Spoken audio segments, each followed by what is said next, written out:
By Natalie Sherman Business reporter. New York International Trade Secretary Liam Fox has told the BBC he believes U.S. President Donald Trump is very keen to do a trade deal. Mr. Fox was speaking in New York, where he was in town to promote the ties between the two countries. His comments come just days after the Trump administration told Congress it planned to start formal talks with the UK after it leaves the European Union. The prospects for a new agreement have already faced skepticism. U.S. President Donald Trump has taken an aggressive America First approach to negotiation, and the two sides are likely to disagree on issues such as U.S. farm exports and chemical standards. In a BBC interview, Mr. Fox said he believes the UK is in a strong position, due in part to the close military ties between the two countries. Our trade relationship is part of a wider relationship, Mr. Fox said. There is a unique relationship with the United States. Mr. Fox spoke on board HMS Queen Elizabeth, the Royal Navy's flagship aircraft carrier, where a select group of business leaders from firms such as BAE Systems and Lockheed Martin were welcomed on board for a day of talks about cybersecurity. In a brief address, Mr. Fox emphasized the connections between security and trade.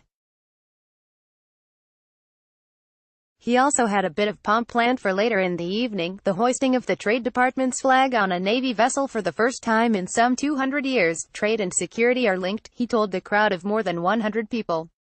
We're better to be discussing the interplay of these relationships, but analysts in the U.S. warned that U.S. President Donald Trump has displayed little regard for historic alliances. This year he imposed tariffs on foreign steel and aluminum, including from close friends such as the EU and Canada.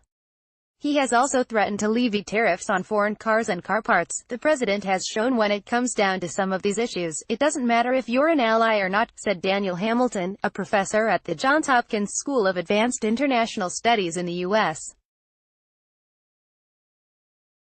Media playback is unsupported on your device. Media caption. Liam Fox also discussed Theresa May during his New York visit. Professor Hamilton said it could be years before a new deal is actually presented, given the constraints imposed by Brexit and other considerations. This is good politics and good messaging by both countries, but there is not much substance behind it, he said. Marjorie Chorlins, the executive director of the U.S.-UK Business Council at the U.S. Chamber of Commerce, also said she does not think the famed special relationship between the U.S. and UK will factor into the president's thinking. I don't think the UK will be treated any differently than other allies in that regard, said Ms. Chorlins, also vice president for European Affairs at the Chamber. Others were more optimistic. Theodore Bromond is a senior research fellow at the Heritage Foundation, a conservative think tank in Washington. He said he expects serious talks to start as soon as April, even if a new deal will not be able to go into effect immediately. Mr. Trump faces political pressure to prove he can make trade deals, not just break them, as his tariffs spark retaliations that have hurt key constituencies such as farmers. And despite his tough rhetoric, Mr. Trump has so far been willing to sign off on agreements, such as a revised North American Free Trade Agreement, that represent only modest change, Mr. Bromond said. The administration certainly sounds different, but is it in practice much different? He said. The UK's status as one of the world's largest economies, as well as the billions in trade and investment between the US and UK, also make the logic of a deal inescapable. Mr. Bromond added, I would never recommend to the UK that it simply rely on US goodwill for its trade policy, he said.